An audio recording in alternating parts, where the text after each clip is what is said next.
everyone, and welcome. Welcome to Pink Lady Presents. You know, I get so engrossed in our guests that I forget that I have to go on, like, quote, okay, camera ready, here we go. You mean they have a camera? They have a camera here, in the yeah. studio. I know. Right here. I forget it sometimes. I have to tell everyone that this, they call it a job, you know. It's really not a job. This is like the most fun experience working with people that have lives well lived. And today, our guest is Carol Eglash Kosoff. Good morning. And good morning to you. I want to make sure that I have the right, pronunciation. Just fine. I've screwed up a lot of names, and I did not want to do that to your name. And novelist, playwright, documentarian, a woman who has traveled the world. Tell me something. Where have you traveled? I mean, how many countries? Well, it's considerably over 70 these days. Wow. And it's a great world out there. It is. And you Yeah. have to explore it. Am You I do. correct? Absolutely. So where did you start? Where were you from? Originally from Wisconsin, but I grew up in Los Angeles. Wisconsin. Actually got to Los Angeles before smog. So But she left before freezing cold Arctic exactly blast. right. Oh my goodness. Yeah. And why did you come to California? Well, that was easy. Either that or my parents would have left without me. Okay. So They wanted to come. they needed to come. And why Absolutely. was that? Oh, my father had died, and the only way my mother could raise her children was out here in Los Angeles. So Really? yeah, And what did she do? she was a buyer for the May Company, Ah, And, wow. In what yeah. department? coats and suits. Coats and And suits. she was. That was my first exposure to the schmata business. I love it. My late husband's first wife was a buyer for Bullocks in Oh, the yeah. coats Yeah. department. That was when a leather coat wholesale was like 1975. I mean, like prices you would not Yeah. even think about today, you know. Right. And when you came out here, you were how old? Well, we came out. My mother ended up being married 6 times. So after the first one, we were out here a year, and then we went back for a year, and then we came back here and stayed. So, yeah, she led an exciting life. Well, yeah, we should have her on. That would be difficult. She died a few years ago. Oh, and Yeah. how young was she when she passed away? 92. 92. Yeah. God bless her. Yeah. Oh my goodness. Right. And then, what school did you go to out here? I went to Fairfax. I Okay. went to Manual Arts, and I ended up at UCLA. Graduated from UCLA. And what was your major? Theater or what? No, it was accounting. But I hated accounting, so You didn't want to be an accountant, a No. CPA or anything No. like that. Too dull, right? For it you? was supposed to be a pre-law major, but I never got to law school. I get So, it. Okay. Went to work. And then, so where did you start? Where did you work? I actually worked for IBM for a number of years. What did you do with them? Customer service. Okay. And then life went on. Okay, Life but went like, on. And in my 40s, I met my husband. and what did he do? He was a builder. He had come out here from Philadelphia, been divorced 5 years when I met him. And we discovered we both liked to whistle. And we both love liked to that. travel. So it was good. We had Oh. 25 exciting years together. So when so you really weren't working then at that time. I was in the garment industry. And what did you do in the garment industry? I was in charge of mostly CFO until a boss of mine got into trouble with a business he had started, and I ended up owning the only factory in the western United States that manufactured buttons. Buttons. Bizarre. I love this. I crazy, love this. crazy business. No, but the funniest thing is, I got into the rag business, so to speak. I was a manicurist, and I was a widow, and I met my second husband, who had been in the garment business for like 20 years before me. And he said, wait a minute now, you're a manicurist with that personality? I said, well, yeah. He said, no. You have to get into our business, the fashion. I didn't know cotton from wool, from nylon. I mean, and it was Yeah. a whole new experience. And I got in 65. Okay. When did you come in? I really didn't get in again till kind of the late 70s. The late 70s? Yeah. And in what capacity?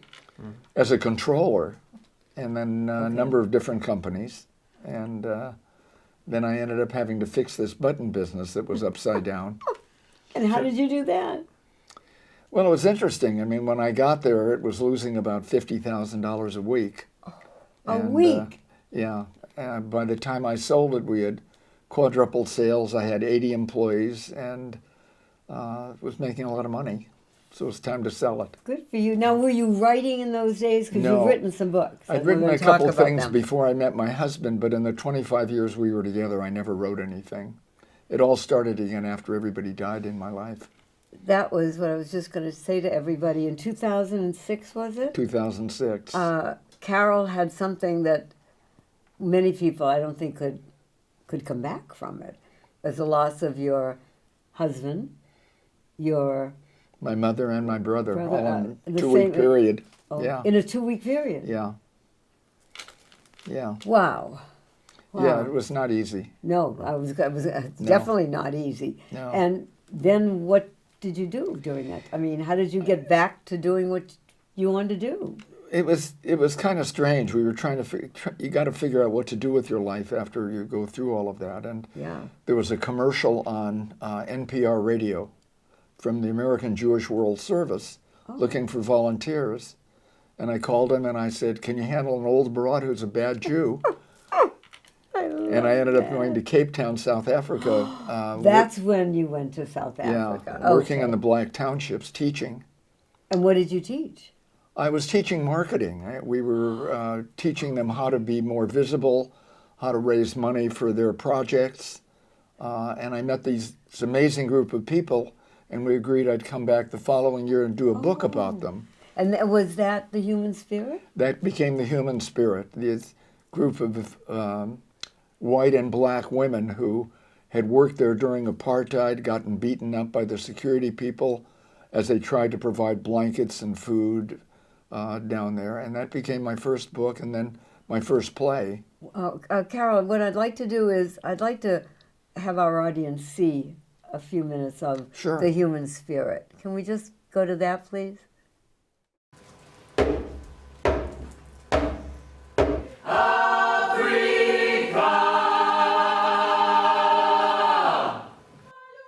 Starting in 1948, the white South African government had adopted a series of laws known as apartheid! And then Sharpeville, a township near Johannesburg.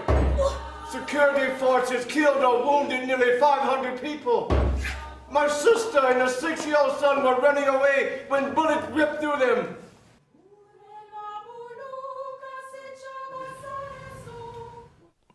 Wow.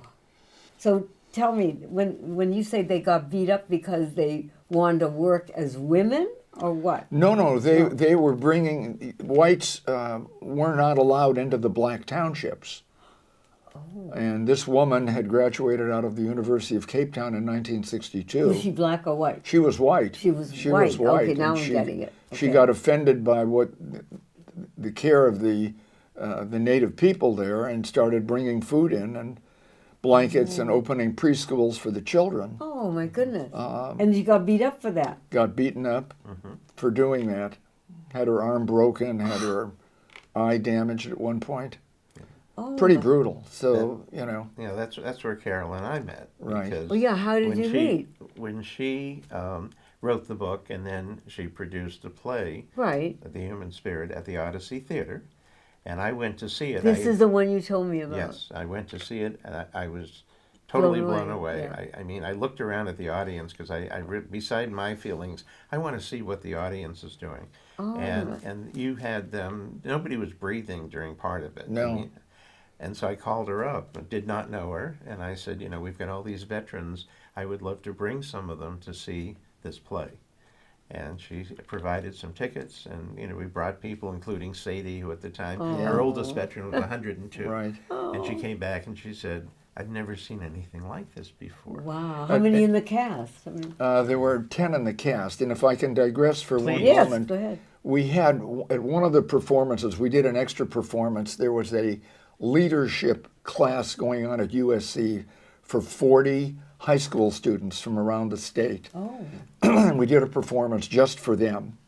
And then we brought the cast out, and they kept the cast there for literally an hour, Oh my. asking questions. It was a part of life they had never been exposed to. Yeah. It was really interesting And to how many watch were the in your interaction. cast? Yeah, 10. 10 in the 10, cast. yeah. Okay. And it went through this woman's life. Is this what It went was? through the woman's life Mm-hmm. and the life of 2 other women who had been raped and brutalized as they tried to, again, help these people. Well, you never encountered anything, did you? I mean, you were helping in a way, teaching and stuff. No one bothered you at all No. in there? No. Wow, thank God for that. So how No. many times did you go back there? Well, I spent 3 months the first time, and then I went back the second year and spent another 3 months. And it was life-changing. Is that when you wrote the book, though, when Yeah. you came back? Not only for you, but for your audience. For everybody. Yeah, Yeah, thank you. It really yeah. was. Yeah. Yeah. Have you gone back since? No. Okay, I'm I just curious. moved on to other books Yeah. and other stories. Right. But, sometimes you Do. I'm still in contact with a number of the people, Okay. though. Yeah. Yeah. And then you go from something that is that serious and that intense to something that is a whole different genre, and that was music. Well, no, but before she did that, she's got the Civil War. Right. And We haven't covered the Civil War yet. Right, I did. Now, Yeah. that's what I mean, from the apartheid in, South Africa to the next book, which was When Stars Align. right. I mean, now you're talking, it was the Civil War era. How did you ever get interested? I mean, you're going from really one completely different subject now to another. Well, it got me back into my love of history. Okay. And there was a decade of American history that isn't really well talked about unless you were majoring in African American history. There was actually a decade of equality in this country that followed the Civil War, when the 9 southern states had 200,000 Union soldiers protecting the rights of the freed slaves. And it all ended in 1876 when a disputed election, the closest election in American history, allowed Rutherford B. Hayes to become president, but only if he agreed to take the troops out of the South. And when he did that, the South returned to Jim Crow laws and lynchings and the so subjugation of the slaves again. Okay, stop for 1 second. I am sitting here, and I never, ever knew that the Union soldiers occupied the South. They did for almost a decade, from And- 1864 So to who was president during that time? first Andrew Johnson, Right. then Ulysses S. Grant, and then Rutherford B. Hayes. And when he went to run again, he was about to lose to the Democrat. And the North really got tired of footing the bill for the soldiers, and they wanted to go back to normalcy, but it didn't work. But in that decade, there were actually more black senators than there were now. Really? Yeah, for a decade. From the South? Yeah. Wow, I just okay. So I'm trying to get So- it for the audience to understand. So, when the war ended, the North won. They took all these soldiers, kept them in the South Right. because To the protect the slave- rights of the 4 million slaves That that was had been freed. And so that's what I'm saying. Where did they go when they said, "Well, we have to let you go"? They were freed. They gave them, you remember the old adage, 40 acres and a mule. So they set up what they called freedmen bureaus to help the blacks get educated Okay, and see, to I help don't know this. give them Okay. land for farming Right. and to teach them how to educate them because they had gotten no education Correct. as slaves, and they were now beginning to elect governors and senators and write constitutions. And then it all ended a decade later. So what I did is the book opens with the rape of an 11-year-old slave girl by the 15-year-old white son. And so this young man is born mixed race. Right. And we carry him through this decade falling in love with a white girl under the bigotry that existed during that time. Right. Wow. When stars, and where did you get the name? I love it. When stars align. Because this young couple was deeply in love and their stars would never align so they could be together. You're good. I mean, really, I'm sitting, I want to know more. Excuse You know us. what? Not only do you want to know more, but they want to know more, and you're going to tell them how they can get your book. Well, it's on Amazon. They're all on Amazon. Okay. When And that- stars align, And then that became a play. I guess. And Oh, really? and we Where did was that that? play. We did that one at the Odyssey as well, and that was well received. But you can imagine the problem of showing rape on stage, Yes, and yes, yeah. you know, but we had a marvelous cast, How many were in the cast? 12, It's a good sized and cast. you know, with musical background for that And one. who did the music? We used some stock music, and, Okay. and I had some people who created some thematic music for the show. Wow. So. But then you weren't just happy with When Stars Align, you did the next one, which was similar, called Winds of Change. Now, how Well- did that get Well, to the be children born, there were the lead characters. They were black, they were white, and they were mixed race. done? In the Winds of Change. And they were actually born in When Stars Align, and I carried the story through. Okay. The okay. most amazing decade in American history was actually the decades around 1900, because if you think about it, those were the decades of electric lights, of the telephone, of the automobile, of the airplane, the rise of jazz, the Spanish-American War, the San Francisco earthquake, and it affected blacks, whites, and mixed-race people entirely differently. And I wanted to tell that story From whose viewpoint? from the viewpoint of people of different races. Okay. And so that was Winds of Change. Whew. Wow. We will be back in a few moments. We Are America, the show that proves that age is only a number for those that are 60, 70, 80, 90, and over.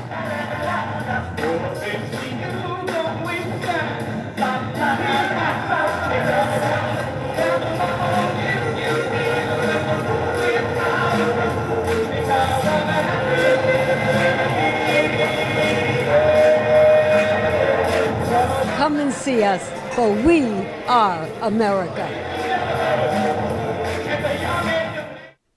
We are back, but I'm like sitting here and I'm like, wow, all these different things. So we have the human spirit, we have When Stars Align about the Civil War, and then Winds of Change. Right. So now this woman goes from one phenomenal subject to another, but the knowledge that you put into this and the history that you've looked up and everything, because the next one is By One Vote. And what was that about? It's 12 true stories of events in American history that happened by one vote.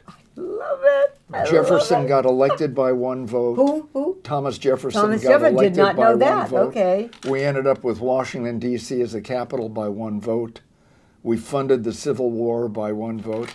And what had happened is I discovered an out-of-print book that a professor had written that recorded the votes of every Senate vote from 1790 to 1940. Right. And I ended up then researching each of those that happened by one vote and dramatized 12 true stories of those. And we can also get that on Amazon. You can. The next one, though, is the one that I love. The next book, ladies and gentlemen, Sex, Drugs, and Fashion, all about the fashion industry in the 80s, where I was part of that. So that was a natural for you to do because you had already been in It this was, and that business. was fun. And in what way? So tell us about Well, that. because it was the life I had lived for almost 20 years, you know, in the garment industry, Okay. watching people, you know, the flowing cocaine and the trading of sex for orders from retailers, and just great stories and great people. But to back that up, though, I mean, it just didn't come that all of a sudden in the 80s they started to do these things. It was a journey, because when I got into the business, it was in 65. And from 65 I'd say into the 80s, were phenomenal, business-wise. I mean, when I tell you that the orders came in, I mean, we had 20 lines. Now, did you ever have lines? Did you Of course. And what lines did you have? Well, I started with a company called The More the Merrier. And what did they have? They had large sizes. Okay. Then I went with plus sizes, we called them. Plus right, sizes. Right. Okay. And then there was a company called JJ, which made disco clothes. Love it. Satin Okay. jeans. Don't remember. Yeah. And I was with Jag. Oh, which Jag, was sure. the Okay. first company making high fashion, expensive jeans. That's right. That's and right. we were upstairs, and we were downstairs, and the designers and the refrigerator full of Foster's Lager was upstairs. So you and- weren't in the California Mart. No. California Mart was a mart, a building downtown L.A. 9th and where- Los Angeles Street. correct, Yeah, where 12 floors. Right, Yeah. Sidney Morse and That's his right. dad owned it. Right. And we had a showroom there. We were, first of all, because we had budget lines, the budget lines. So we were in the 12th floor. And then Sidney Morse sold the building. Right. And he came up, he said, Pink, you guys are going to go downstairs. I said, how can we go to the 3rd floor? They'll kill us. Yeah. Because that was all the better couturier lines. Right. And he said, who cares? Right. He said, you're going to kill them downstairs because they're going to be looking for $50, $100, $500 stuff. And you've got 20, 30, and 40. You're gonna do great. Right. And we did. Yeah, And I'm we sure. did. So Yeah. where were you, though? In what building? You said? Well, we had showrooms there, but Right. we were anywhere from 4th and San Pedro to Hill and Jefferson, and at the same time, because I was in financial, I ended Right. up starting a tax practice, and I had 200 tax clients, all in the garment industry. Oh, my Right, Lord. so that is that was a lot of fun. So and when you say the book, Sex, Drugs, and Fashion, it was in the 80s because that's was when the primarily money in was the really 80s. flowing. Yeah. Yeah. I mean, there was no I question. mean, the industry was terrific up until after the war. They started moving to the suburbs, so retailers were building stores at a rate far in excess of the population, and buying clothing for Right, it. right. Right. And So who but- were some of the stores, though, that you sold? oh, we sold Bullocks. You sold Macy's. Okay, so you sold the corporate. yeah. Yeah, we were on the other You were end. on the selling- boutique end. Well, yeah, when we sold Judy's and Contempo. Right. We were more junior. Yeah. than Yeah, Fashion anything. Conspiracy. Oh, yeah. Oh. And the Limited. I and, love it. Yeah, I love it. all of those. So you wrote Sex, Drugs, and Fashion, Right. and then what did you do? Well, during this time, I was still traveling, Okay. and Now, did you ever have a partner during these years? I mean, No. they were young, beautiful Well, women. I mean, I dated. Yeah. You know, like someone once asked me, "Do you date?" I said, am I dead?" Of course, you know. no, but I got to the point where the only men interested in me were dead. You know, Now, do you so- have children? No, I helped raise 3 nephews, but none of my own. And my husband had some, so between us, we ended up with 7 grandchildren. I love They're that. spectacular. Oh, Yeah. yeah. So, So now, when you travel, did you travel to what countries now at that time? starting in 1990, my husband and I spent 3 weeks in the Soviet Union. Oh. We actually did 3-week honeymoon Oh. in 1987 in Okay. China.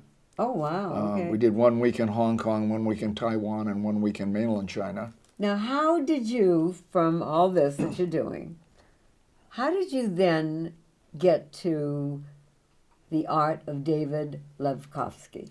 I mean, we're all over the world, and then fashion and this, and then here we are.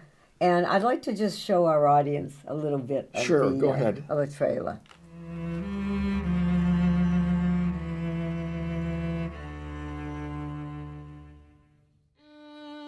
David Levkovsky grew up in Lithuania, then a part of the Russian Empire. He died in Israel 81 years later. A talented artist, his life spanned the most tumultuous period of Jewish history. Beautiful, isn't it? I want to remember it as it changes from season to season. Everything so clean, so pure. You bring it all to life. You create beauty everywhere. I see how you study the people. It's their faces, their eyes, our neighbors, our friends, our families. In 1938, and still a devoted communist, David was accused of anti-Soviet activity and sentenced to 8 years in a labor camp in Siberia. Prisoners were weak from near starvation, rodents, dysentery. Some suffered in solitary confinement, but David survived the brutal and atrocious conditions of the camp by using his artistic skills to become the camp tattoo artist and painter of the guards and their families. A piece of bread here, an extra portion of meat, enough to keep him alive. That is now. So tell us now, how did you find this man?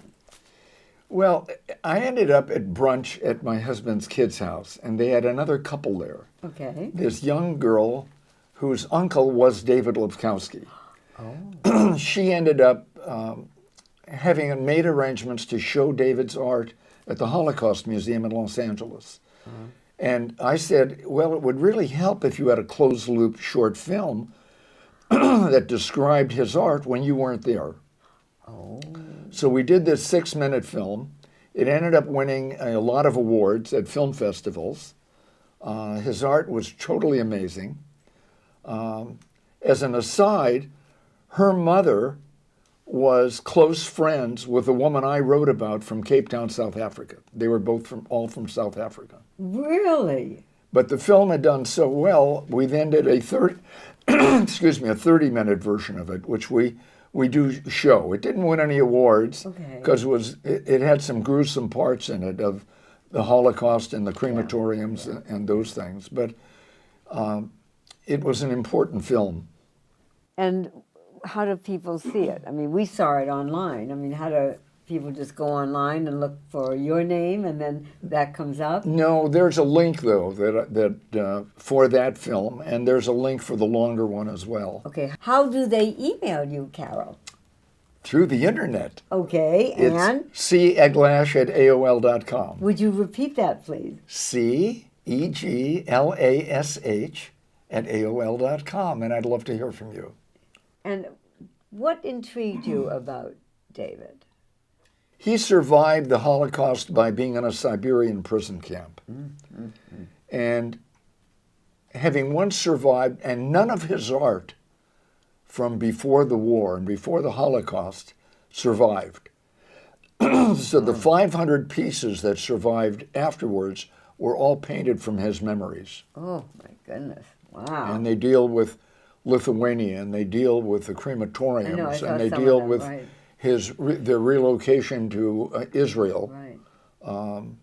And you can see the evolution of calm come over him as he got older. You know, I'm sitting here, Dove, and I'm saying to myself, from the human spirit to the Civil War, and so the human spirit was the apartheids, and then the Civil War, and then, you know, by one vote, and then the sex, drugs, and fat. I mean, you're like all over the board, but in saying that, it's the good saying of that. There are so many people that are jack of all trades and master of none. You mastered every single subject that you've taken on, Thank Carol. you. I mean, you really have. And then the subject that I met you was when jazz had the blues. And I mean, ask him. I sat there, and we'll talk about, you know, when the jazz had blues, but I sat there with Dove, and I'm going, yeah. And you had the greatest band there, and the stars. Okay, how did you go from everything else that we talked about to jazz, to and by the music? way, we saw the last performance. Right. Oh, right. At the Matrix. The Matrix. Because you either sent me an email somehow and said, have you seen the show? And I said, no. Yeah. So we're ending. We're at the end of the run. So we got there at like 2 minutes before the last performance. I love it. To see the show. And as it turned out, she knew Eric, who was your band leader, because Eric Roberts had applied and auditioned for one of my shows. Yeah, Eric was actually played trumpet. Yeah. The band leader and the musical director, who was wonderful. Absolute genius.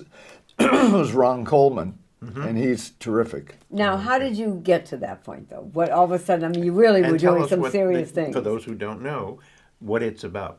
Okay, Who are the characters? I grew up with that jazz music, and my brother was the orchestra leader of the Sahara Hotel for about 20 years. Oh my goodness! So I grew up with a love for that music, and I discovered this story, and with me, it's all about the story. Okay. There was this magic arranger whose name was Billy Strayhorn. Billy was really Duke Ellington's muse, and brilliant, but he was also gay at a time when being black and gay was not really good. very much accepted. Really bad. So he worked for Ellington. At the same time, Lena Horne was in love with him, but he was gay. So what I wanted to tell was the story of the interaction of these three giants in the industry. Duke Ellington, Billy Strayhorn, and Lena Horne, set against all of that great music of the era. And that became When Jazz Had the Blues. And I was fortunate because Ron is a musical genius, Yes. did the music. I had a great producer, and we got an incredible cast. Oh, they were. The young man, Frank, who did the part of Billy Strayhorn, Mikkel, who did Lena Horne, and Boise Holmes, who is a giant. He's got a great voice. Did the Lion King in some shows. Oh. He did my Duke Ellington. Oh, wow. So it was very special. Well, they were all, I'd say by the first quarter of the show, I believed who they were. Yeah. I just did, and I think you felt the same way about it. And the whole songs, the whole musical experience that day. I mean, I went out. I said they got to be on Broadway, and I know what happens with all. And tell our audience about that. It's just to me, it's a crime that we don't have a grant just for people like yourself who write and produce something that should be out there on Broadway. Well, a number of things happened. The Strayhorn family was kind enough to let us to use the music. But in terms of going forward, they had always wanted to do a Broadway show built around Billy Strayhorn. Right. And they got a commitment from someone who had several $1 million to do a Broadway show, but it never happened. I see. Whether it ever happens, who knows? But our show got more than a dozen award nominations. We actually won 4 Ovation Awards. Oh, really? Including for Best Book and Best Production. You know what? I know you're all sitting out there going, we want to see it, Pink. Come on. We're going to stop for a moment, and we're going to show you a little bit of When Jazz Had the Blues. 5, 6, 5, 6, 7, 8. When Jazz Had the Blues, a musical celebrating the big band era. Wait now. What you got there?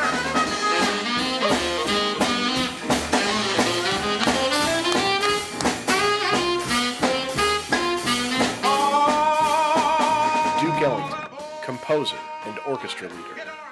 Billy Strayhorn, genius arranger and composer. And Lena Horne, the great singer who touched them both. In this new production for the stage, we explore the complex relationships of these great artists.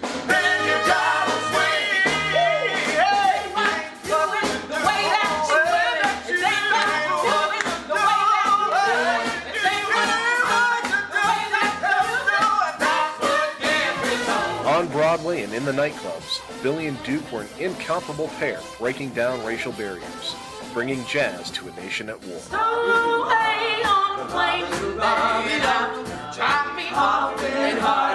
But it all came at a price. Billy, you and I we make magic together. I've definitely decided to go out on my own. Billy, what can I do to keep us together? You took co-writing credit on the songs that I wrote. Forget it, dude. It's been a great ride, and I will always be grateful. But sayonara, adios, goodbye, and good luck. Well, it don't mean a thing if it ain't got that swing. racism, homosexuality, and the greatest music of the 20th century on the stage together when jazz had the blues. Whew, see what I mean, everybody? Carol, what do you have coming up for everybody? What are you doing now? There's another play coming up. Okay. Hope we plan on producing it in the early fall. And the name of it? The name of it is The Double V. The Double V. Okay, what is the Double V about? Well, it turns out when in early 1942, as the United States was militarizing to fight World War II, a young man writes a letter to a black newspaper saying, why should we participate when we're treated so badly? He was a black. Black, middle-aged, 20 in his 20s. Okay. And it launches a double V campaign called V for Victory Overseas in the War and a V for Equality at Home. Oh, wow. And the government was very much against it because it took away from focus on the war. But it was a time when there were only 5,000 blacks in the entire military forces. There were no blacks in the Navy above deck. Wow. There were only 5 black officers in the entire military. It was a time when they were giving syphilis to African Americans down in Tuskegee. And it was an important time to bring the issue of equality forth as an important issue. And by the way, one of our guests was Major General Peter Gravitt, who rose to the rank of 2-star and was one of the first people to integrate a base. He was signed as a commander, and all the whites always were on one side and the blacks were on the other, but the commander lived in where the whites were. They never had a black commander. No, and the military never actually got integrated until 1948. All I can say, audience, is I know you're saying to me, way too soon to stop. But you know what? We can always have our lovely Carol Eglash Kosoff back with us again. And go on to Amazon.com and find these books, because you're in for a treat and you're going to learn something and enjoy reading. Carol, thank you so very, very much. Pleasure. I mean, we've learned so much today. We will be right back. I'm gonna live. Senior Star Power, we have a dream.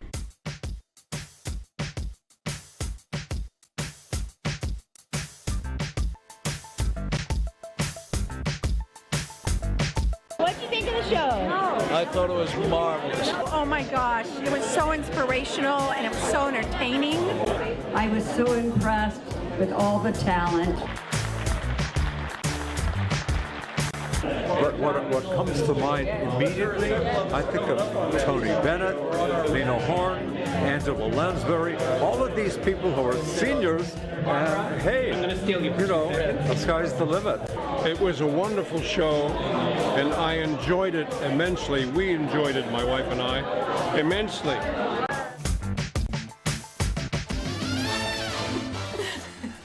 Welcome back, everyone. And when I say welcome back, I am so jazzed, is that the word, to have a lovely, lovely lady, Hartley Powers, with us. Hello, Hartley. Hello. We first met, Dove and I went to the Lonnie Chapman Theater during the holidays. And the funniest part about it is that we went because a friend of mine, Doug Haverty, who I adore and I've known for like 10 years. And he's been on the show. Been on the show. Yeah. And he has written some great, great plays and musicals and hard plays. In other words, you know, mysteries. And is an actor and a graphic artist. He did a lot of my stuff. And he said, you've got to see my new show, A Carol Christmas. Okay. We go. And we get there and the opening scene, and this lovely Hartley Powers walks out and opens up her darling mouth, and I swore that it was Ethel Merman as a young girl. And I go wham to Dove, and he goes wham back to me, And we were in love. And I still have the same black and blue mark. And that was at Christmas time. Right. And we were in love with you, Hartley. Yeah. I mean, you just blew us away. And it was hard because, am I right? Your show had tons of people in it with little kids. And they always tell you the hardest thing to do is be in a show with a kid or a dog. I mean, like, forget But it. they all gave it 100%. 100%. There are wonderful shows, and there are shows that you wish were a little better. I can't imagine how this show could possibly be any better. You all supported each other, Right. and the audience loved it. Now, you started at 11 months old. What did you do at 11 months old? Not a whole lot. Not even talk. Yeah. Honestly, I don't really remember it. But I know that I started in commercials. You know, as a baby, that's the perfect place to start. Correct, right. And so it was a Chevrolet van commercial. And, you know, they just needed a baby who was outgoing and cute, who just darling, could and wave adorable. and Yeah. smile and look like a baby. And that was you. It was me. And I guess on set, you know, I started to cry and they said, get chocolate. And my mom was like, she doesn't like chocolate. Get some cheese out here. She'll respond to that. Yeah. And there it was. Hi. there. I'll take that. Little wine, maybe, to go with the cheese. I mean, 11 came months. later. The good That stuff came early later. on. Yeah. Okay, so what then did you do? Well, from then on, I went to do sort of just a few guest appearances on little shows here and there. Back in the day, there was a sitcom called Just the 10 of Us. It was really popular back then, and something that was really worked out really well for kids at the time was to do flashbacks. You know, if there's somebody who's old and we need to do a flashback, well, we need to get a lookalike. Right. And so that's what it was on Just the 10 of Us. And then there was, you know, a few other little TV appearances here and there. And then when I was, 6 or 7, I finally landed a really nice gig with Billy Crystal. And what was that? It was called Mr. Saturday Night. Oh, yes, Yeah. right. And it's one of those films that people go, oh, yeah, Billy Crystal did that. You just did that. So wait a minute, what part did you play? I played his daughter in the flashbacks. Because Billy Crystal decided he wanted to write a movie, direct a movie, and star in it. And he wanted to do... was it. This was it. And so, you know, it was about this comedian who was growing old, aging out of it, and he looks back on his life and his heyday. And I was his daughter. And, oh my God, it was a blast. I mean, it was just a blast. There was one time we were shooting something and I had a Davy Crockett hat on. And Davy Crockett was his competitor. So he rips it off my head and he's trying to shake it in my face and scare me and my mom. And we couldn't stop laughing because he was shaking this furry Davy Crockett hat in our face. So we probably had to do 9 or 10 takes just to... That's great. And you were how old again then? 6 or 7. Oh my God. You were old. You were getting old. Yeah. And then from there, what did you do? I did a couple more movies and television, and then I started to move into theater. I went on to do some shows at the Colony, which used to be in Silver Lake. Right. And then I did an understudy job at the Mark Taper Forum, where I got to work with Diane Venora, Marian Seldes, Cherry Jones. I mean, it was like being surrounded by all these women who knew what they were doing. Right. And what did Mom and Dad say all this time? Are you kidding me? They were the ones who got me started in it. I would say, I need a break, and they go, no, you don't. No, you don't. But I know that Cherry Jones, who is like my idol, she actually, at one of the parties for the show, she came up to my dad and said, you need to keep her in theater. We need more people like her in theater. And it's always stuck with me. Even as I grew up and took a break from acting, I guess I always hear her voice in my head going, we need you. Now, how long did you take a break? Well, I graduated and with a theater degree, and then kind of went, well, I guess I should get a job. A real job. Right, I get it. So for almost over 10 years, I've been a producer-editor. So that's what I do during the day. And it kind of fulfills my need to be creative and be a storyteller. But I'm also super OCD and organized, so I get to do all those things too. So I took that break, and then you got into the Lonnie Chapman as a member now. Yeah, my schedule sort of group. changed, and I'd been missing it. And I said, you know what? I think it's time for me to get back up there. And you know, it's just one of those things where it felt like the arms were open and went, okay. Well, you have some great people there. I mean, Michelle Bernath, she was in a couple of my shows. I adore her. She's the best. And you just had some great people there. Yeah. We're going to show everybody a little bit of, which we can do, of a Carol Christmas. Go ahead.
That was the same reaction we had in the theater. know. I think everybody in our audience out there is going, wow, Pink, Chaplain Dove, you are right.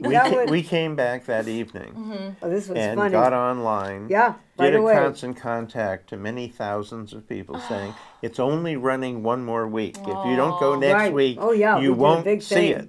I know. And there's I only must so have many sent it, seats. to in the- 8,000 people I sent it out? I a mean, really big one. Yeah, and I have no idea how many seats in the theater. It's, I think it's just, 99. it's just 99. Yeah. You know, Yeah. it No, just- luckily, as soon as we started to roll right into Christmas, all the audiences started packing in. That's Oh, the yeah. tricky Well, thing with a everybody would Christmas tell show. everyone else. Yeah. Everybody wants it Yeah. right at Christmas. Yes. They don't want it a few But weeks I think before you or could after. run this play in July, I do too. August. I do too. When Really. nobody's doing Right. Christmas, and people would say, "Oh, that's the Carol Christmas." Yeah, that's the one. Well, it's fun because Carol's an everyday Scrooge. Yes. Yeah, you're right. You know, she's a QVC Well, she's a maven. likable one. Yeah, but You know. she's one who works. She's a workaholic. Right. It's like I don't have time for Christmas. I don't have time for celebration. And I don't for have all time these for things. romance. Yeah, I for mean, frivolities. hello, yeah. I need to stay focused. And I Right. think a lot of us that are business driven can relate to that. Correct. How do I find that balance? And the part rang true for me because I run a company, and so I know what it's like to kind of get bogged down with things.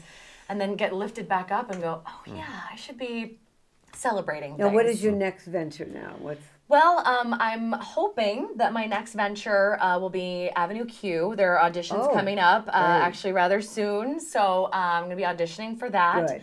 And then after that, we'll see. We'll you see. know? Wherever Yeah, life I'm takes keeping you. my eye out. I get it. Audience, you are in for a double treat. Really, I really mean that with all my heart. I mean, Chaplain Dove and I, honestly, when we go places, we'll say, gee, that was good, and or that was okay, and that particular actor was fine, or that singer. But you just blew us away in everything that you did, from the acting, from the singing, just your whole demeanor on that. You owned that stage, and I think that's the best compliment one can give. And you, our viewers, will get to see it live and in person when we come back. We'll be back. Wow. What is that? Hello. Hello. You are so darling. What is your name? My name is Kate Monster. Cake Monster. Well, you know what? I'm going to leave you, Cake Monster, with our lovely Hartley. And audience, wait till you hear my dear friend take it with our Cake Monster. Kate Monster and I are going to sing There's a Fine, Fine Line from Avenue Q.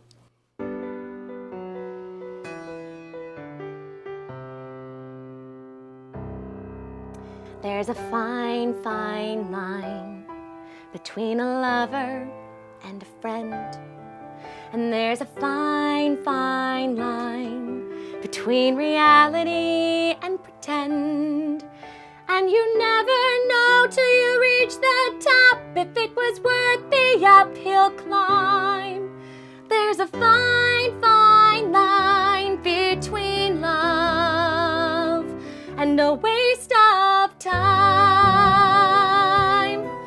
And there's a fine, fine line between a fairy tale and a lie.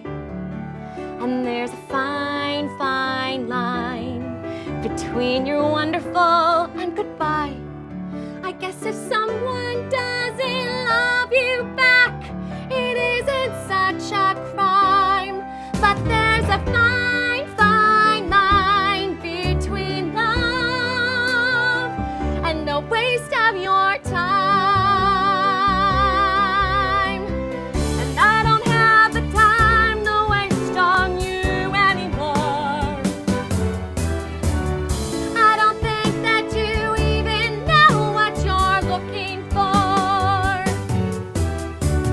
For my own sanity, I have to close the door and walk away. Whoa.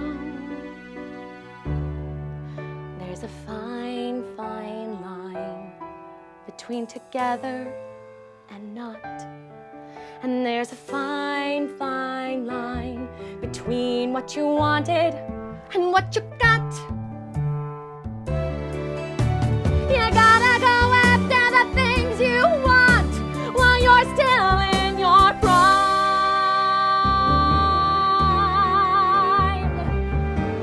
There's a fine, fine line between love and a waste of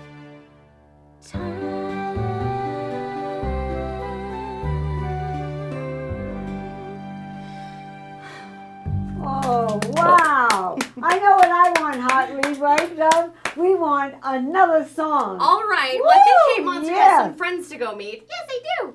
All right, so I'm going to put her away for the next song. Okay. Wow. That was fabulous. I love Cookie Monster. Now I'll sing If You Hadn't But You Did from Two on the Row.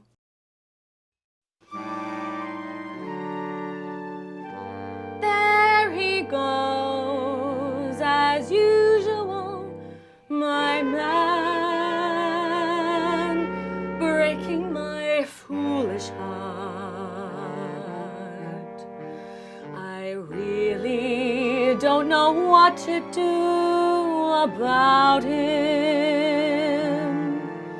I've told myself I've got to do without him. There he goes, as usual, my man, tearing my heart apart. He's made my life a mess. I've got to do this, I guess. Goodbye, Joe. From here I kiss you. Goodbye, Joe. I hope I don't miss you. If I had not seen you take Geraldine on the lake in your flat-bottom skiff, if you were not found with Sue with your arms around her bare midriff, if I had not seen you pen sexy letters to Gwen in your own hieroglyphs, if you had not left me home when you had 2 seats for South Pacific, I'm gonna miss you, baby. You are too darn prolific. Oh, what's the diff?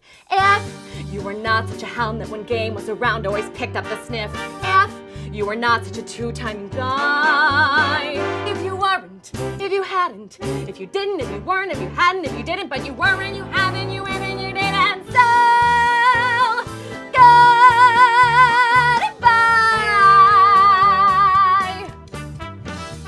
If, when I'd asked where you'd been, you had not clipped my chin with a beautiful biff, if I had not always found purple lipstick on your handkerchief, if you had not told me lies and then looked in my eyes with a smile be a tiff, if when I caught you with Kate you had not said it's a no signif, I'm gonna miss you, baby, and I could get specific. Oh, what's the diff?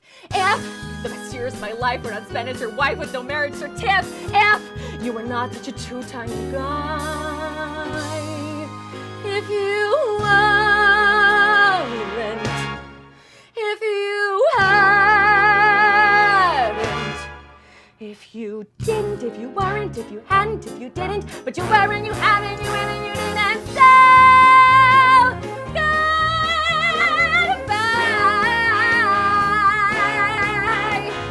See you later, Joe. Wow. I have to tell you, Okay. I really do. I have to tell you that I want to thank, not you, you're going to be surprised. I'm not thanking you at all. I am thanking your lovely mother and dad, Mr. and Mrs. Hartley, because let me tell you, they produced a winner. You just are a winner. Thank you. Just are. And the 2 songs were great. I said you picked 2 different ones of different genres. You did it. I mean, you're just delightful. Thank you. It was And a we will pleasure being here. Well, we will be watching your career because it's a journey that's from 11 months going up, up, up, up. I and hope so. I know you're going to be on Broadway.